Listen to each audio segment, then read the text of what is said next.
Saya ajak kita buka firman Tuhan, ingin kita membaca, mempelajari dan merenungkan dari kisah yang indah yang tertulis dalam kitab Keluaran pasal yang ke-33.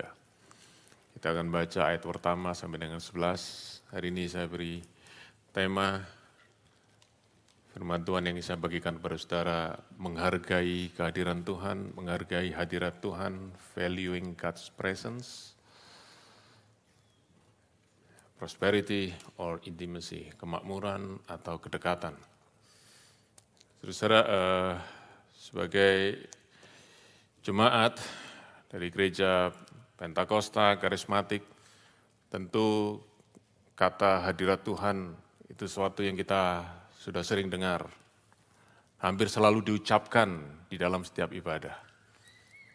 Tapi hari ini mari kita sungguh-sungguh mengerti supaya kata itu tidak menjadi kata yang biasa, sehingga kita tidak merasakan makna lagi, tapi menjadi sesuatu yang indah, sesuatu yang luar biasa, bahkan saya berdoa lewat firman Tuhan ini, itu menjadi sesuatu yang terindah di dalam kehidupan kita.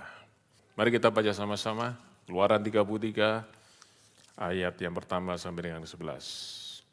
Berfirmanlah Tuhan kepada Musa, pergilah, berjalanlah dari sini engkau dan bangsa itu yang telah kau pimpin keluar dari tanah Mesir, ke negeri yang telah kujanjikan dengan sumpah kepada Abraham, Ishak dan Yakub.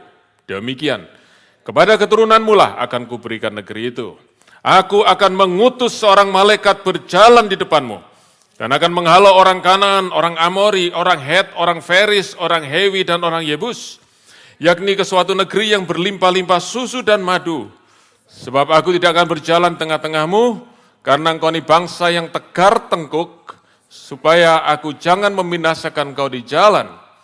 Ketika bangsa itu mendengar ancaman yang mengerikan ini, bergabunglah mereka, dan seorang pun tidak ada yang memakai perhiasannya.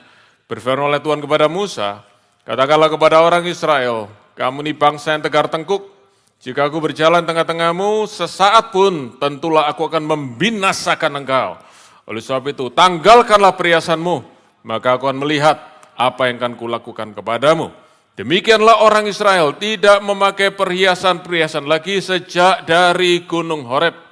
Sesudah itu Musa mengambil kemah dan membentangkannya di luar perkemahan, jauh dari perkemahan, dan menamainya kemah pertemuan. Setiap orang yang mencari Tuhan, keluarlah ia pergi ke kemah pertemuan yang di luar perkemahan. Apabila Musa keluar pergi ke kemah itu, bangunlah seluruh bangsa itu dan berdirilah mereka masing-masing di pintu kemahnya, dan mereka mengikuti Musa dengan matanya sampai ia masuk ke dalam kemah. Apabila Musa masuk ke dalam kemah itu, turunlah tiang awan dan berhenti di pintu kemah, dan berbicaralah Tuhan dengan Musa di sana.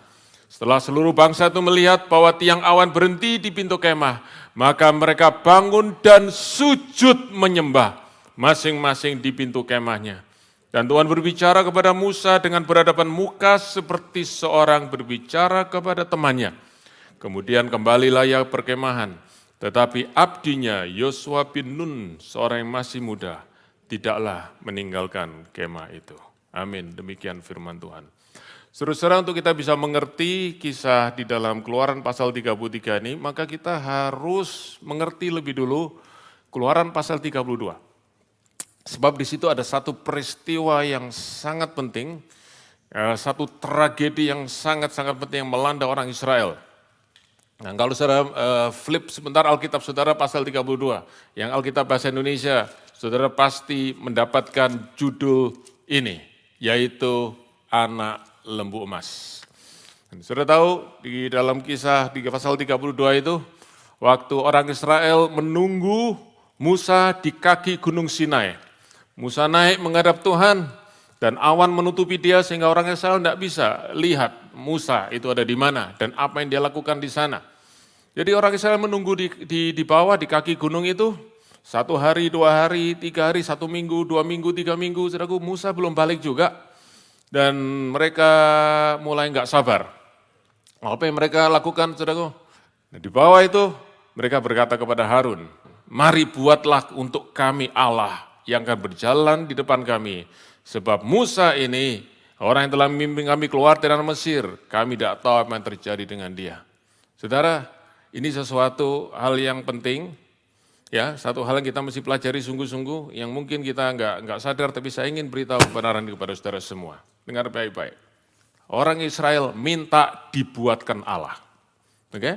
Saudara tahu bahwa yang benar adalah Allah yang membuat manusia. God make man, not man made God.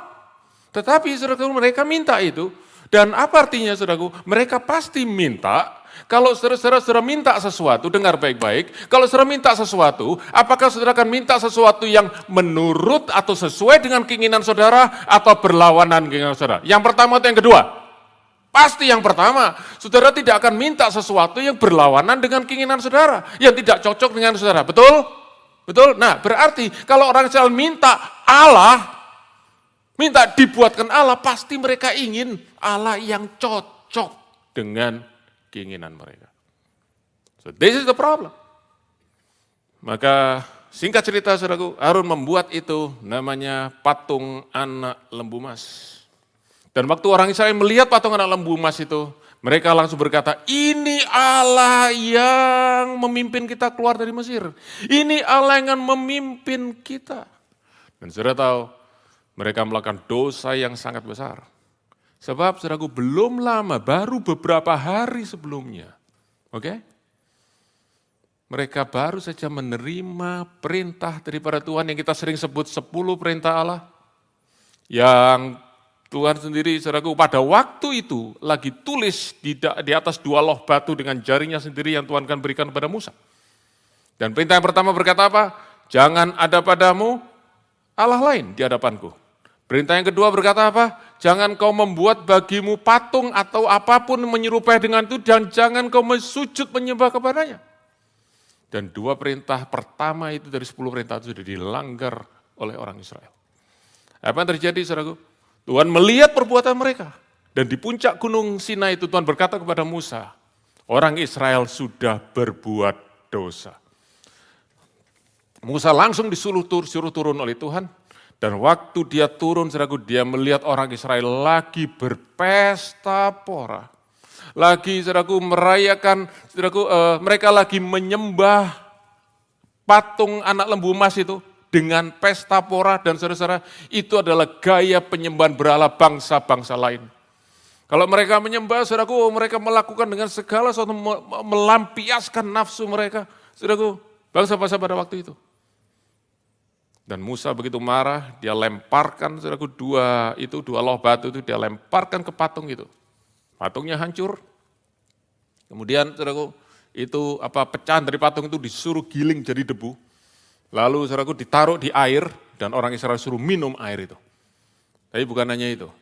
Hari itu 3.000 orang mati dengan pedang daripada orang Lewi. Dan bukan hanya itu saudaraku, Tuhan sendiri juga menghukum mereka, banyak dari mereka yang mati. Tuhan sempat berkata kepada Musa, Musa, aku akan habisin mereka dan aku akan bangun Israel yang baru dari keluargamu. Musa nangis di hadapan Tuhan. Dia berkata, Tuhan, jangan Tuhan, Tuhan kasihani mereka. Sampai Musa berkata gini, Tuhan kalau engkau mau binasakan mereka, binasakan aku bersama-sama dengan mereka. Coret namaku dari buku kehidupan. Saudara bisa baca di Keluaran pasal 32. Itu saudaraku Musa minta sungguh pada Tuhan. Dan waktu saudaraku Musa berkata seperti itu, Tuhan berkata, tidak, aku tidak bisa binasakan kamu, aku akan binasakan mereka yang bersalah. Karena itu saudaraku Tuhan turunkan kutuk murkanya, dan banyak orang Israel mati pada waktu itu. Itu tragedi Kejadian pasal 32. Penyembahan berhala, itu keji di hadapan Tuhan. Dan hari ini saudaraku mungkin kita tidak melakukan yang sama secara fisik pada orang Israel. Tetapi saya beritahu kepada saudaraku, berhala itu bukan di luar. Berhala itu bicara hati kita yang memuja sesuatu. Hati kita yang meninggikan sesuatu. Dan ada banyak yang tanpa kita sadar, itu menjadi berhala di dalam kehidupan kita. Sesuatu yang kita percayai, sesuatu yang kita sayangi, sesuatu yang kita impi-impikan, sesuatu yang kita rasa memberikan rasa aman, memberikan makna hidup. Itu yang menjadi berhala dalam hidup kita, kalau itu bukan Tuhan. Masuk pasal 33. Tuhan memberi perintah kepada Musa, kita baca ayat pertama tadi. Sekarang kamu pergi, pimpin bangsamu ini ke negeri yang telah kujanjikan kepada nenek moyangmu. Bawa mereka ke sana. Sebab tanah itu sudah kujanjikan untuk keturunan Abraham, Ishak dan Yakub, yaitu orang-orang Israel. Tuhan berkata, aku tidak akan ingkari janjiku kepada Abraham, Ishak dan Yakub. Sekalipun orang Israel mengingkari perjanjiannya kepadaku. Kalau saudara baca di dalam kitab Keluaran pasal yang ke-24, ya, ayat yang ketiga. Selesai Musa menyampaikan perintah Tuhan kepada mereka, termasuk 10 perintah Allah itu. Orang Israel menjawab, saudaraku, dengan satu suara, unison. Kami akan melakukan semua perintah Allah dengan segenap hati. Baru saudaraku mereka ngomong itu tidak lama, mereka melanggar saudaraku perintah Allah, nyembah patung anak lembu emas. Mereka mengingkari perjanjian mereka dengan Tuhan.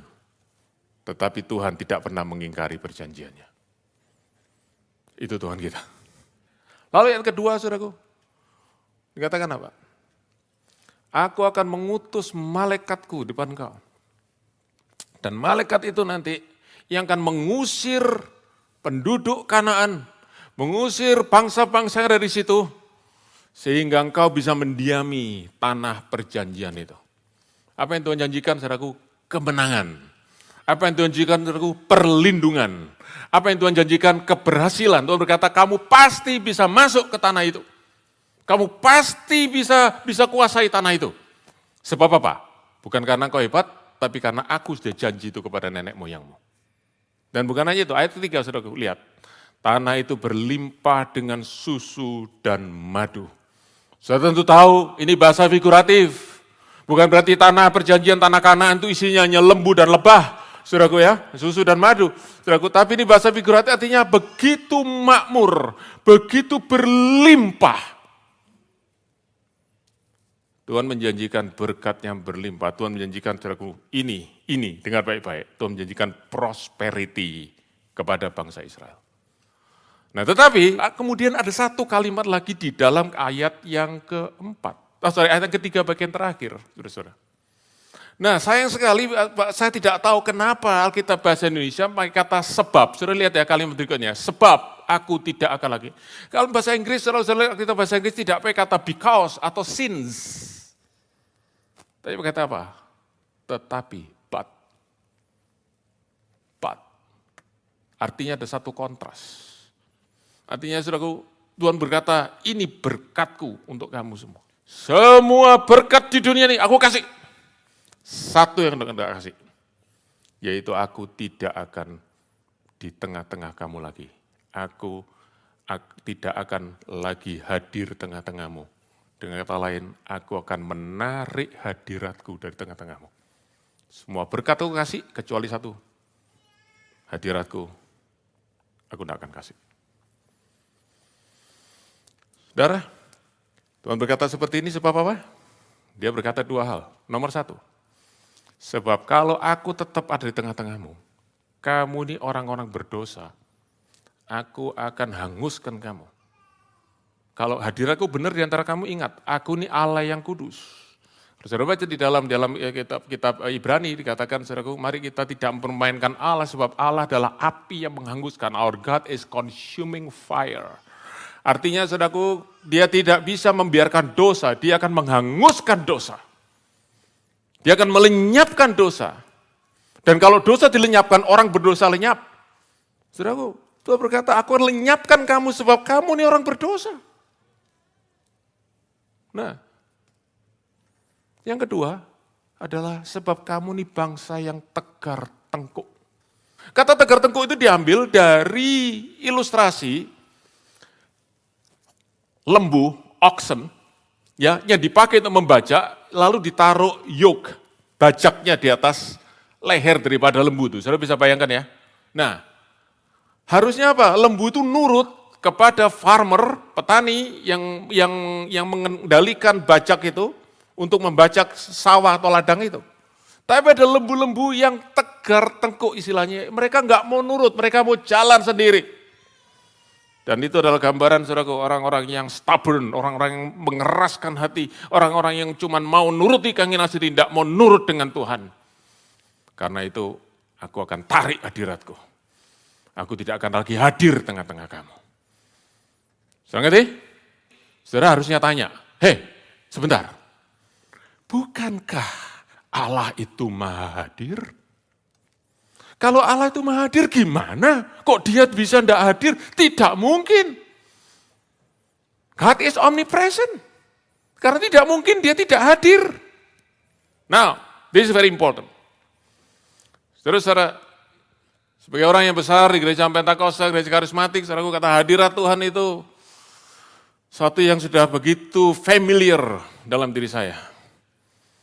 Dan ada satu waktu di mana saya benar-benar mulai skeptis.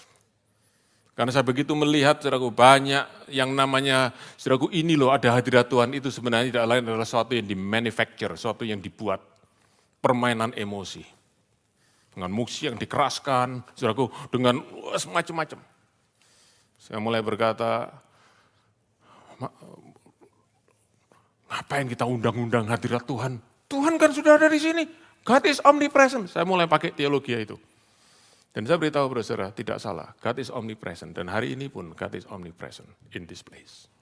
Tetapi saudaraku, kalau kita bicara hadirat Tuhan dalam konteks ini bukan hadirat Tuhan omnipresent, bukan kemahahadiran Tuhan. Hadirat Tuhan di sini, Tuhan bicara, aku tidak lagi bersama dengan kau. Ini bicara tentang relationship. Ini bicara tentang hubungan. Dengan kata lain Tuhan berkata, aku akan berkati kamu, kamu masuk tanah perjanjian, nikmati kemakmuran, tapi engkau putus hubungan dengan aku. Jangan ngerti ya? That is the context. Karena itu kita mesti ngerti, saudaraku. Saya kasih perbandingan, saya kasih comparison. Kalau saudara baca di dalam Matius pasal 7 ayat 23, saudara ketemu kalimat daripada Tuhan Yesus berkata seperti ini. Pada hari terakhir akan ada banyak orang berseru kepadaku, Tuhan, Tuhan, aku sudah bernubuat demi namamu, aku sudah mengusir setan demi namamu, aku sudah melakukan mujizat demi namamu. Saudaraku, maaf kalau urutannya kebalik, oke? Lalu Tuhan Yesus berkata begini, pada hari itu aku berterus terang kepada mereka, aku tidak pernah mengenal engkau. Ingat kalimat itu? Nyala daripadaku kamu semua pembuat kejahatan. Saya mau tanya kepada saudara, apa Tuhan tidak tahu satu persatu orang itu? Tahu. Siapa nama mereka tahu, kapan mereka lahir tahu, siapa mereka sebenarnya Tuhan tahu. Tapi kenapa kok Tuhan berkata, aku tidak pernah kenal engkau? Artinya apa? I have no relationship with you. Aku tidak pernah punya relationship dengan kamu. You are not my people. Jangan ngerti sekarang.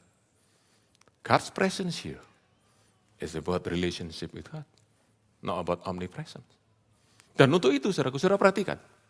Saudara perhatikan, di ayat yang pertama dari pasal 33, Tuhan berkata kepada Musa begini,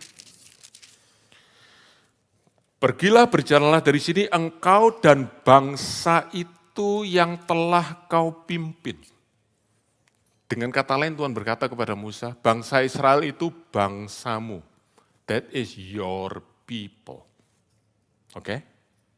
Saudara perhatikan ya, ini hal yang penting. Sebab apa, saudara? Sebelumnya Tuhan itu tidak panggil bangsa Israel itu kepada Musa, your people. No. Tuhan panggil apa kira-kira? My people. Waktu Musa pertama kali ketemu dengan Tuhan, di semak belukar yang menyala, Tuhan berkata kepada Musa dari balik semak belukar itu, dia berkata gini, Musa, aku sudah mendengar jeritan dan tangisan dari umatku, my people. Dia panggil Israel itu my people. Kemudian Tuhan utus Musa menghadap Firaun. Dan waktu Musa menghadap Firaun, dia menyampaikan firman Tuhan. Musa berkata kepada Firaun, ini perintah daripada Tuhan, ini firman Tuhan. Let my people go. Lepaskan umatku, kata Tuhan. My people. Dan selalu Tuhan sebut, my people, my people, my people.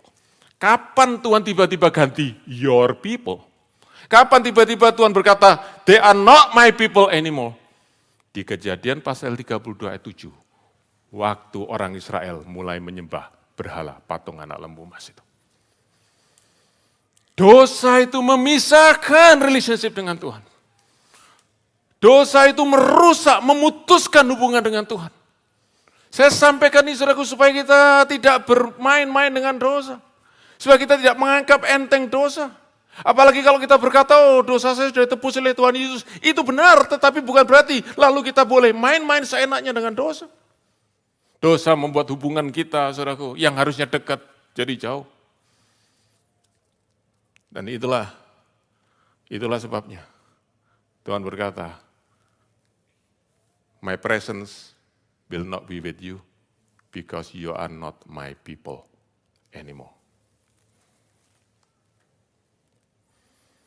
Saudara, saya ingin sebentar untuk saudara renungkan ini. Sebab kita harus mengoreksi teologi kita yang salah. Kita sering berpikir, kalau hidup kita baik, hidup kita pakai istilah yang rohani, diberkati, itu tandanya Tuhan hadir dalam hidup kita. Not always. Not always.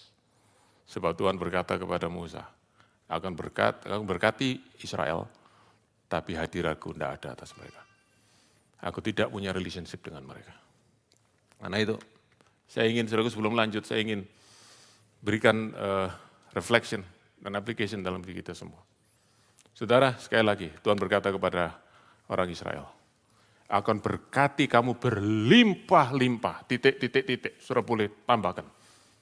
Semua berkat kasih, kecuali hadiratku. Saya mau tanya kepada saudara, do you think it's a good deal? Kalau kita jadi orang Israel, dan Tuhan tawarkan itu, apa jawab kita? Mari kita tanya diri kita saat ini at this moment. Oke, saya ingin tanya, dan saya ingin saudara tanya dalam diri saudara masing-masing. Oke, please ask this question to yourself. Why are we here now? Kenapa saudara ada di sini? Saudaraku mulai dari yang paling bawah, saudaraku yang sangat-sangat disayangkan. Orang datang gereja, mereka tidak ngerti kenapa mereka datang gereja. Hanya pokoknya hari Minggu, saya orang Kristen datang ke gereja, oke? Dan saya kasih tahu, tidak sedikit seperti itu. Tapi saya harap di sini nggak ada. Saya harap di sini saudara semua datang karena saudara cari Tuhan. That is good, that is better. Pertanyaannya, apa yang saudara cari dari Tuhan? Saudara ingin dapat apa dari Tuhan? Are you seeking God's blessing or are you seeking God's being? Are you seeking prosperity or are you seeking intimacy? Prosperity from God or intimacy with God? Saya merasa kalau saya tanya kepada saudara, siapa saudara yang mau prosperity from God, angkat tangan kanan, siapa yang mau intimacy with God, angkat tangan kiri, saudaraku saya rasa banyak dari saudara akan tangan dua-dua. Saudara-saudara Tuhan bisa berikan dua-dua, tapi kalau Tuhan kasih sama saudara, deal, you get prosperity without intimacy, will you take it? Sebelum kita dengan mudah menjawab yes or no, saya ada satu pertanyaan diagnostik lagi. Buat kita semua yang saya ingin saudara renungkan sungguh-sungguh. Saya tidak tahu berapa banyak saudara pernah menginjil pada orang lain. Oke, supaya orang lain percaya kepada Tuhan Yesus. Saudara mesti cerita tentang Tuhan Yesus toh. Saudara mesti ngomong sama mereka, ayo percaya kepada Tuhan Yesus. Betul ya? Pertanyaannya begini, kalau mereka tanya, kenapa saya mesti percaya kepada Tuhan Yesus? Apa jawab saudara? So, how do we share Jesus to others? Kalau kita jawabnya, percaya Yesus. Supaya apa? Engkau sembuh. Engkau sehat. Engkau diberkati. Keluargamu diberkati. Anak-anakmu diberkati. Pekerjaanmu diberkati. Bisnismu diberkati. Rumahmu diberkati. Mobilmu diberkati. Teman-temanmu semua senang sama kamu. Anak-anakmu jadi juara. Nah di sini yang saya ingin saudara mengerti sungguh-sungguh. Perhatikan. What we tell others about what Jesus can give is what we seek from Jesus. Jadi kalau saudara ketemu sama orang, saudara ceritakan, ayo percaya Yesus sebab dia bisa sembuhkan engkau, berarti itu yang saudara cari nomor satu di dalam Yesus. Oh, Yesus bisa memberkati engkau, berarti itu yang saudara cari dalam Tuhan. Tapi kalau saya berkata, percaya Yesus. Sebab kita ini semua orang berdosa, kita ini semua ada di bawah murka Allah. Dan hanya Yesus yang bisa melepaskan kita dari murka Allah. Hanya Dia yang bisa memberikan keselamatan yang kekal. That is what you seek in Jesus. Tuhan Yesus sendiri pernah berkata, yang saya kutip berkali-kali di Yohanes pasal 6. Dia berkata orang banyak. Dia berkata, engkau cari aku bukan karena engkau mau percaya kepadaku. Tapi hanya supaya engkau dapat roti dan perutmu kenyang lagi. You don't seek me, you seek my blessing.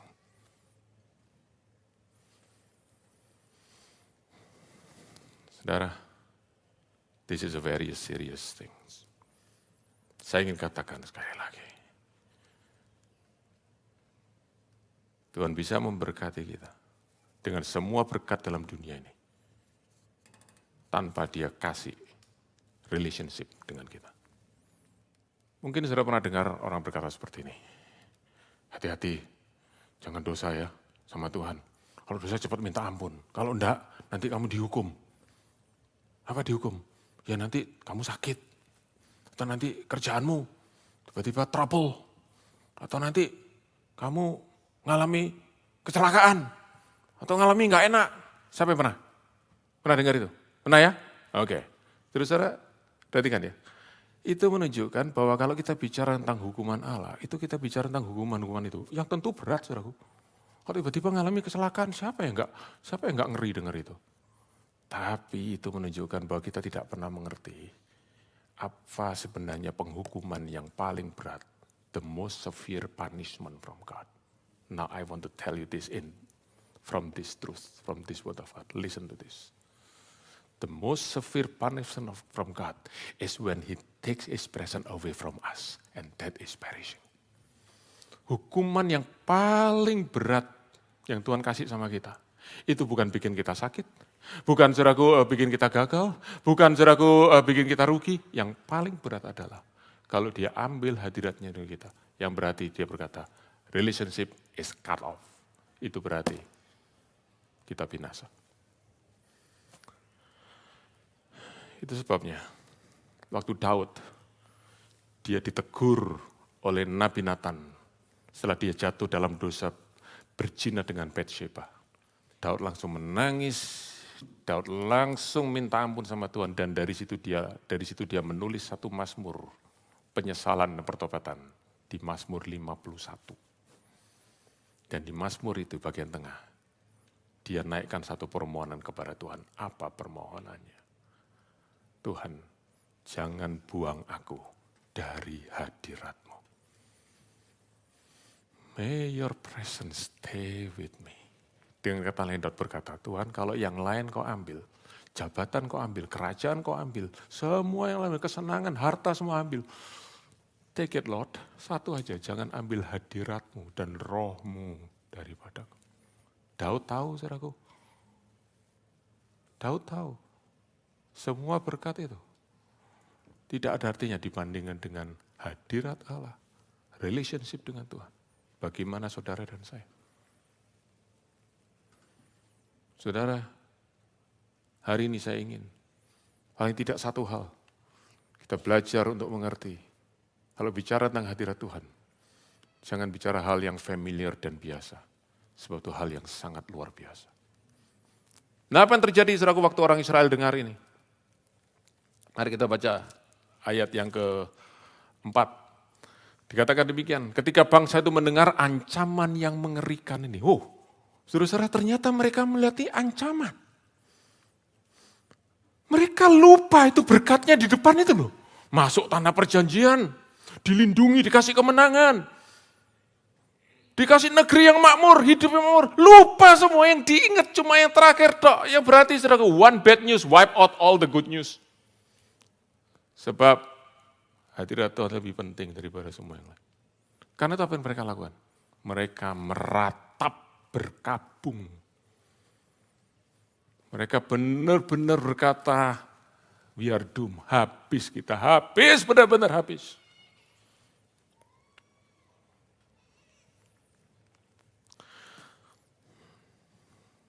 Kemudian apa yang mereka lakukan? Mereka copot semua perhiasan. Karena mereka dengar, Tuhan berkata, copot semua itu. Nah, saudaraku, apa artinya nyopot perhiasan ini?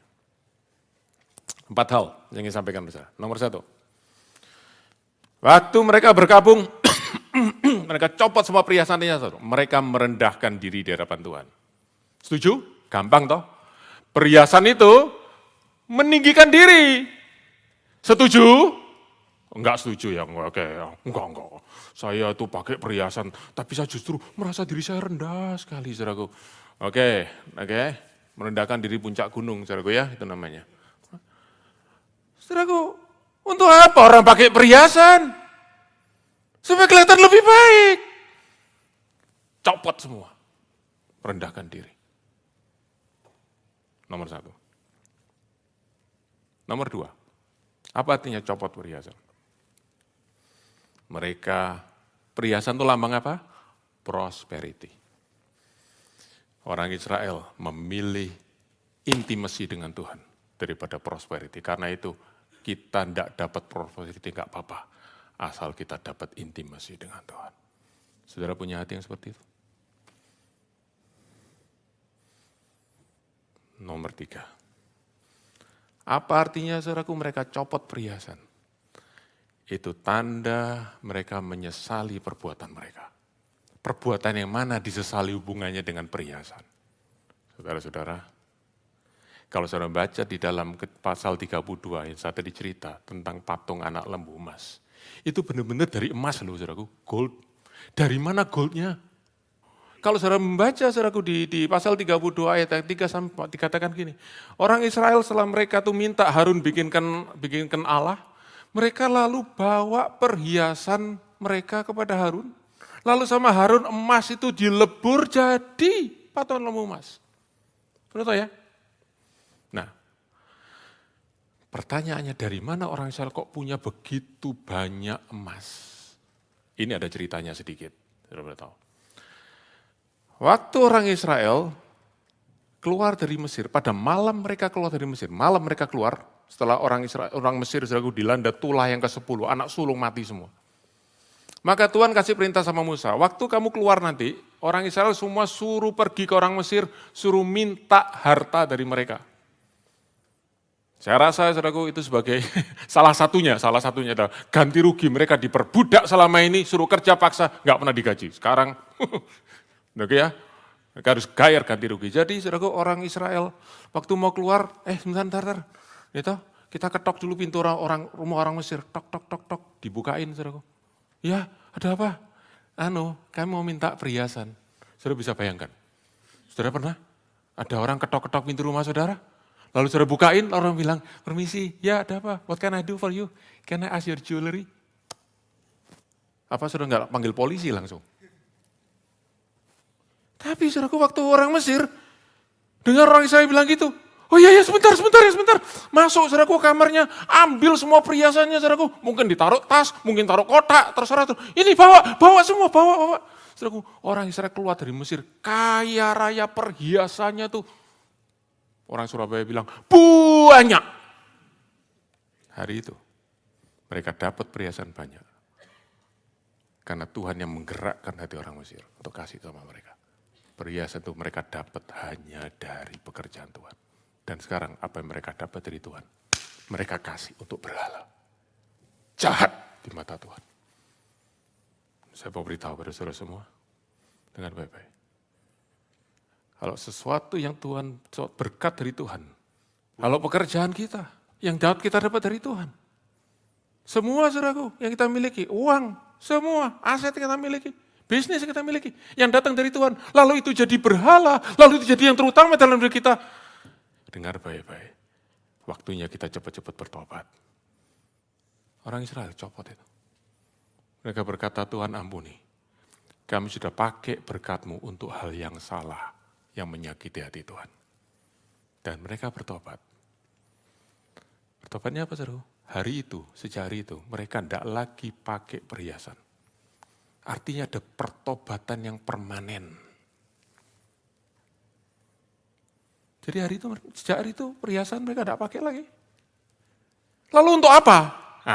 Pasal 35, ayat 32. Itu mereka kasih perhiasan itu untuk pembangunan kemah tabernakel. Jadi mereka kasih perhiasan itu buat Tuhan. Mereka berkata, ini kami terima dari Tuhan, sekarang kami kasih buat Tuhan. That is what repentance is about. Berkat Tuhan tidak menjadi sarana alat untuk penyembahan berhala, tetapi alat untuk menyembah Tuhan. Dan karena orang Israel bertobat sungguh-sungguh, hati mereka menangis. Perbuatan mereka menunjukkan benar-benar bahwa mereka bertobat. Ada buah pertobatan. Maka Tuhan berkemurahan, Tuhan berbelas kasih atas mereka. Tuhan tidak cabut hadiratnya, tapi Tuhan lakukan sesuatu. Mari kita baca sekarang. Ayat 7 sampai dengan 11. Di ayat 7 dikatakan begini. Musa kemudian mendirikan sebuah kemah yang disebut kemah pertemuan. Kemah tempat ketemu. Ketemu siapa? Ketemu Tuhan. Dan itu kemahnya, saudaraku, letaknya jauh dari perkemahan orang Israel. Saudara tahu orang Israel kan kemahnya kan satu area begini ya, nggak pencar-pencar, saudaraku, jadi satu gitu. Itu jaraknya jauh. Jadi ini bukan kemah tabernakel yang nanti, saudaraku, mereka akan buat sesuai dengan perintah Tuhan. Sebab apa? Lokasi daripada kemah tabernakel itu persis di tengah-tengah perkemahan orang Israel. Jadi sentral yang menunjukkan bahwa Tuhan itu menjadi pusat. Ini enggak, kemahnya jauh. Jadi tempat ketemu dengan Tuhan itu jauh dari perkemahan orang Israel. Yang menunjukkan apa, saudaraku? Tuhan berkata, aku enggak tinggalkan kamu, tapi aku tetap enggak bisa dekat sama kamu sebab kamu ini masih berdosa. Masih ada dosa dan dosa itu belum dibereskan.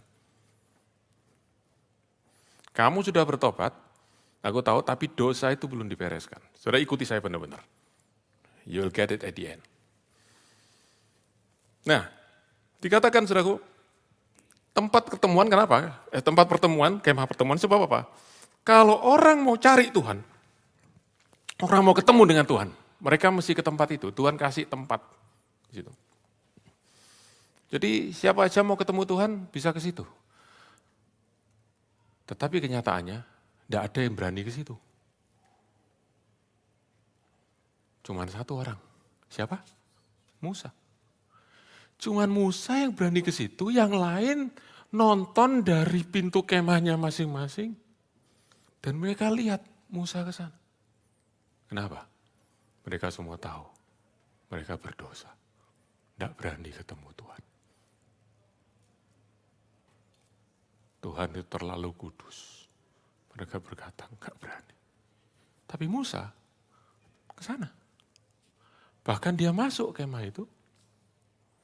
Dan apa yang terjadi, saudara? Begitu Musa masuk kemah itu, dikatakan tiang awan. Ya, kemuliaan Tuhan itu turun di atas kemah itu. Dan waktu orang Israel lihat dari jauh, kemuliaan turun Tuhan turun atas kemah itu. Apa yang mereka lakukan? Bahasa Indonesia berkata, saya suka bahasa Indonesia. Bahasa Inggris kata worship. Oke, it's good. Tapi bahasa Indonesia saya suka. Sujud menyembah. Ke tanah, sujud menyembah. Kenapa? Karena mereka melihat Tuhan hadir. Jaraknya jauh loh, saudara. Tapi dari jarak yang jauh itu mereka lihat Tuhan hadir. Mereka sudah sujud menyembah, betul-betul. Pertanyaannya, kalau kita berbakti, kita sering dengar kata, kan saudaraku, Tuhan hadir tengah-tengah kita, bagaimana sikap kita? Tuhan di tengah-tengah kita, dekat sama kita, bagaimana sikap kita? Orang Israel sujud menyembah. Kenapa mereka sujud menyembah? Karena mereka melihat kemuliaan Tuhan nomor satu. Tapi nomor dua, mereka berterima kasih karena ternyata Tuhan tidak tinggalkan mereka. Walaupun Tuhan cuma mau, saudaraku, jarak yang begitu jauh. Kenapa jarak begitu jauh? Karena ada dosa, misalkan ada dosa yang belum dibereskan. Tapi mereka tetap bersyukur, kata Tuhan, terima kasih Engkau tidak tinggalkan kami. That is the grace of God. Jadi kalau saya lihat ini, sudah tahu ya, Tuhan mau, Dekat dengan rumahnya tapi ada problem yang belum beres. Jadi nggak bisa dekat, karena mereka akan hangus oleh api kudusan Tuhan. Nah, berapa banyak saudara suami istri di sini yang pernah bertengkar? Oh, enggak pernah ya, waduh. Ini benar-benar saya ingin belajar dari saudara. Oke, saya ingin belajar dari saudara. Oke. Berapa banyak saudara pernah bertengkar, rumah saudara mungkin 2 tingkat ya, upper floor, ground floor gitu. Oke. Kamar tidur di atas, lalu bertengkar. Pernah enggak tengkar seperti ini? Nah, suaminya turun, ya mungkin kalau 2 lantai rumahnya duk ke bawah turun. Aku tidur di sofa. Ada yang pernah gitu? Ada, saudaraku. Saudara, itu baik atau tidak baik? Kasih tahu ya, baik dan tidak baik. Tidak baik karena apa? Berarti ada masalah yang harus diselesaikan, betul? Tapi masih baik.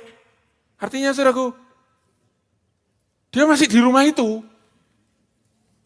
Istrinya mau lihat masih bisa. Itu baiknya.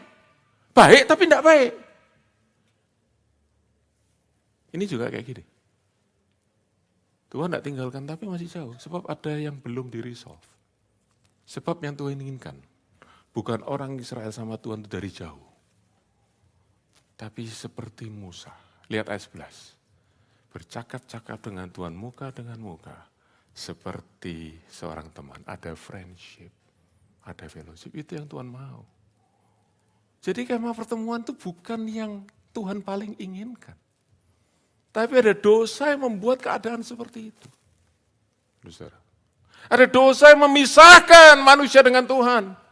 Dan saya beritahu kepada saudara hari ini, Tuhan ingin dekat dengan kita. Tuhan ingin benar-benar ada fellowship dengan kita. Tuhan ingin kita merasakan sungguh-sungguh kehadirannya. Tuhan ingin kita merasakan sungguh-sungguh Dia mengasihi kita. But often we take lightly our sin. Kita saudaraku enteng dengan dosa. Kita hidup sana, kita tidak menghargai kehadiran Tuhan. Itu sebabnya kita tidak pernah bisa dekat sama Tuhan. Walaupun Tuhan tidak benar-benar tinggalkan kita. Musa ketemu sama Tuhan. Berbicara muka dengan muka seperti seorang teman. Saudara-saudara bicara muka dengan muka berarti saudaraku muka Tuhan dengan muka Musa itu berhadapan enggak. Karena kalau saudara baca minggu depan, ya saya lanjutkan. Saudara ngelihat bahwa Musa itu minta sama Tuhan, aku ingin lihat kemuliaanmu. Tuhan berkata, aku enggak bisa lihat wajahku Musa, kalau engkau lihat wajahku engkau akan mati. Jadi ini saudaraku muka dengan muka ini bahasa figuratif. Yang menunjukkan Musa itu begitu dekat sama Tuhan. Sampai bisa ngomong-ngomong seperti seorang teman. Saya mau tanya kepada saudara-saudara. Berapa banyak saudara yang baca ini dan saudara berkata, wow ini suatu yang luar biasa, tolong angkat tangan saudara. Siapa yang merasa ini suatu yang luar biasa, tolong angkat tangan. Angkat tangan, oke, terima kasih. Saya beritahu ya, saudara-saudara kenapa kita berkata ini suatu yang luar biasa? Sebab kita sudah terbiasa yang bukan ini. Kita sudah terbiasa apa? Tuhan dengan manusia itu jauh. Padahal asal mulanya tidak demikian. Asal mulanya itu manusia dengan Tuhan itu seperti teman. Saudara ingat di Taman Eden, Adam dan Hawa itu tiap hari jalan-jalan dengan Tuhan. Punya waktu fellowship dengan Tuhan. Sampai mereka berbuat dosa, makan buah dari pengetahuan baik dan jahat, mereka sembunyi dari Tuhan. Tapi mereka itu, saudaraku, Tuhan itu maksud daripada Tuhan itu adalah kita sama Tuhan itu akrab, kita sama Tuhan itu benar-benar jalan sama-sama adalah fellowship yang indah, ada dalam relationship yang dekat.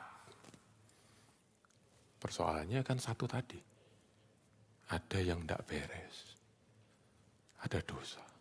Karena dosa itu harus dibereskan lebih dulu, baru kita bisa ketemu sama Tuhan. Siapa yang bisa membereskan dosa itu? Hanya Tuhan Yesus.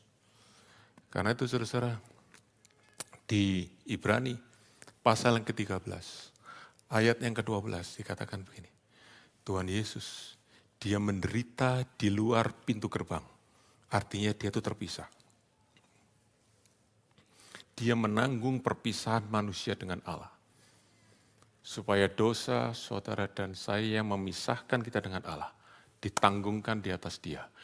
Dia yang terbuang, dia yang dibuang di luar perkemahan. supaya Allah boleh kembali di tengah-tengah kita. Kita boleh dapatkan fellowship lagi dengan Tuhan.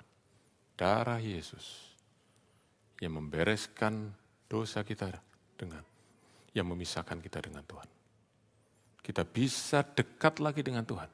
Bukan karena kita lalu jadi suci dan tidak pernah bersalah. Tapi karena darah Yesus, salib Tuhan Yesus. Itu yang mengembalikan apa yang hilang di Taman Eden. Fellowship kita dengan Tuhan. Kita dapat kembali di dalam Yesus. Haleluya. Terima kembali salib Kristus dalam hati kita. Hari kita terima korban Kristus. Saudaraku, jangan terima korban Kristus seperti itu. Saudaraku, kalau saya terima korban Kristus, terus saya kutuk dilepaskan. Berkat Tuhan akan turun, saudaraku. Jangan. Saudara ngerti hari ini? Kalau Tuhan mau berkati saudara, tidak perlu Yesus mati buat saudara. Saudara ngerti hari ini? Tuhan bisa berkati saudara, tapi saudara tetap binasa. Yes, it can happen. Tapi Yesus mati buat kita. Bukan supaya kita diberkati. Yesus mati buat kita. Supaya rekonsiliasi terjadi. Kita boleh dekat kembali dengan Tuhan. Jangan rendahkan makna daripada salib Kristus. Dan nanti satu waktu, saudaraku, di akhir daripada sejarah dunia ini, kitab Wahyu sudah menunjukkan ada sesuatu yang indah yang luar biasa akan terjadi. Mari kita baca. Wahyu pasal 21 ayat yang ketiga. Mari kita baca sama-sama ayat firman Tuhan ini. Lalu aku mendengar suara yang nyaring dari tahta itu berkata, mari baca, lihatlah kemah Allah ada di tengah-tengah manusia dan ia akan diam bersama-sama dengan mereka. Mereka akan menjadi umatnya dan ia akan menjadi Allah mereka. Perhatikan saudaraku, kemah Allah ada di mana? Di tengah-tengah, dekat, mau ketemu langsung bisa ketemu. Dan itu saudaraku, inilah yang Tuhan siapkan buat kita. Nanti satu kali.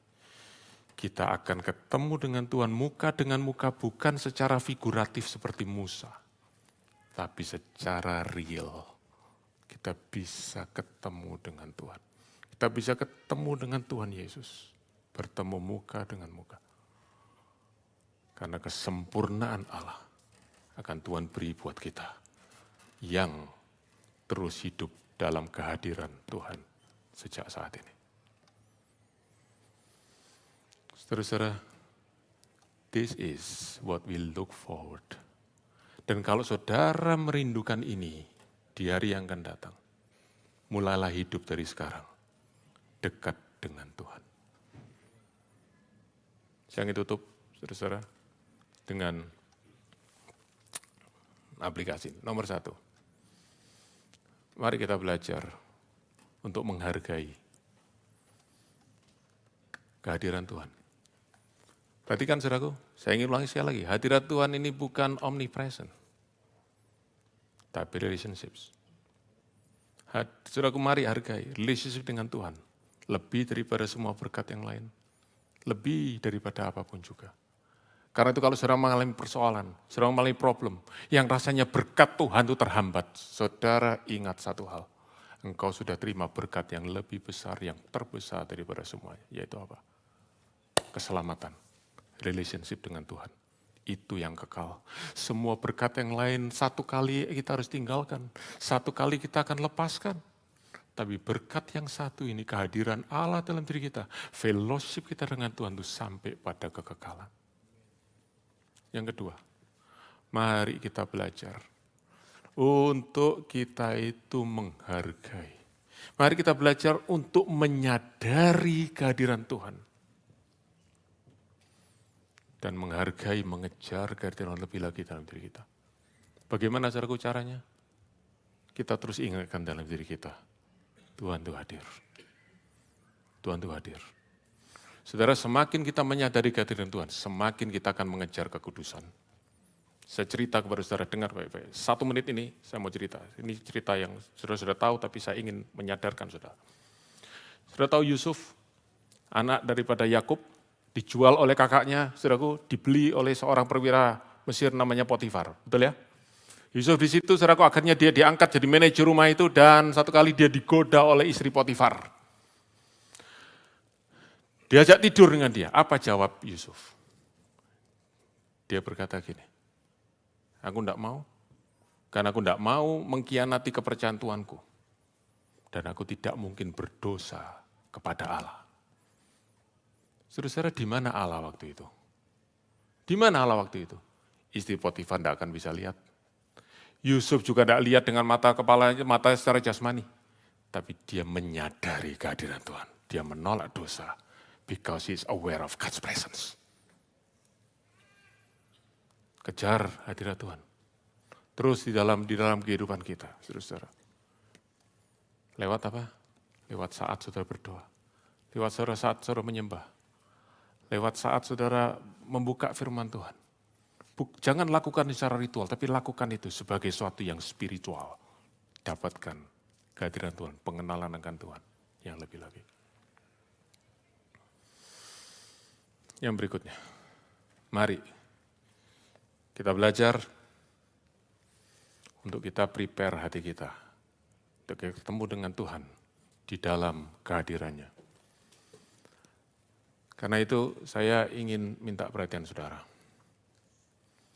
Saudara, sedapat-dapatnya bila hal itu bergantung padamu. Jangan kau datang terlambat di kebaktian. Saudara, kalau saudara pernah diundang oleh seorang pejabat penting, undangannya jam 7 malam, saudara datang jam berapa? Jam 7 lebih 7? Tidak mungkin. Saudara mungkin datang setengah 7. Saudara tahu kenapa saudara lakukan itu? Saudara mungkin tidak sadar, tapi saya beritahu ya, saya sadarkan saudara. Karena dalam hatimu kau menghormati orang yang mengundang kau. That's why you don't want to be late. Kalau saudara datang ibadah, saudara mau ketemu sama Tuhan, saudara datang santai-santai, saudara datang terlambat, apa artinya itu? Bagaimana hatimu dengan Tuhan? Saudara mesti sadar. Mari kita belajar menghormati Tuhan. Datang sebelum ibadah dimulai, supaya kita bisa persiapkan hati kita. Kita berdoa, Tuhan, aku ingin ketemu dengan Engkau. Haleluya. Saya ingin tutup, saudaraku. Ayat yang terakhir, firman Tuhan berkata begini. Setelah Musa masuk di kemah pertemuan itu, ketemu sama Tuhan, lalu dia keluar, dia kembali ke perkemahan. Dikatakan Yosua bin Nun, hamba daripada Musa, dia tidak mau pergi dari kemah itu. Kenapa? Bukan dia mau jaga kemah itu, bukan. Saya yakin bukan. Tapi dia lihat apa yang indah daripada kemah pertemuan itu. Dia melihat kemuliaan daripada Tuhan. Dia cuma bisa di luar, dia tidak bisa masuk. Tapi dia tahu apa yang terjadi di dalam. Musa ketemu dengan Tuhan. Dia berkata, Tuhan, aku juga ingin alami itu. Aku ingin alami itu. Ini tempat yang terindah. Karena itu saudaraku Musa sudah pergi, dia tidak mau pergi. Dia masih ngeliatin kemah itu, dia berkata, I wish I can go inside there. I wish I can be with God inside the tent. Ini saudaraku saya pakai istilahnya. He lingered in God's presence. Saudara, saya pernah beberapa tahun, saya skeptis dengan namanya hadirat Tuhan. Kenapa? Saya melihat orang yang mengalami quote-unquote manifestasi hadirat Tuhan. Wow, nangis, wow, goyang-goyang, wow, ketawa-ketawa. Begitu amin, jebret, wah, selesai semua, nggak ada bekasnya sama sekali. Saya bertanya, itu apa tadi itu? Apa itu? Kalau Tuhan menjamah betul-betul, long lasting. Saya skeptis, saya berkata, it's all just a game. Itu cuma permainan. Tapi kemudian saya tahu, memang ada permainan, tapi ada yang asli, ada yang benar. Jadi saya rindukan, saudara, rindukan itu. Saudara datang beribadah, saya benar-benar rasakan. Saudara tahu, Tuhan hadir.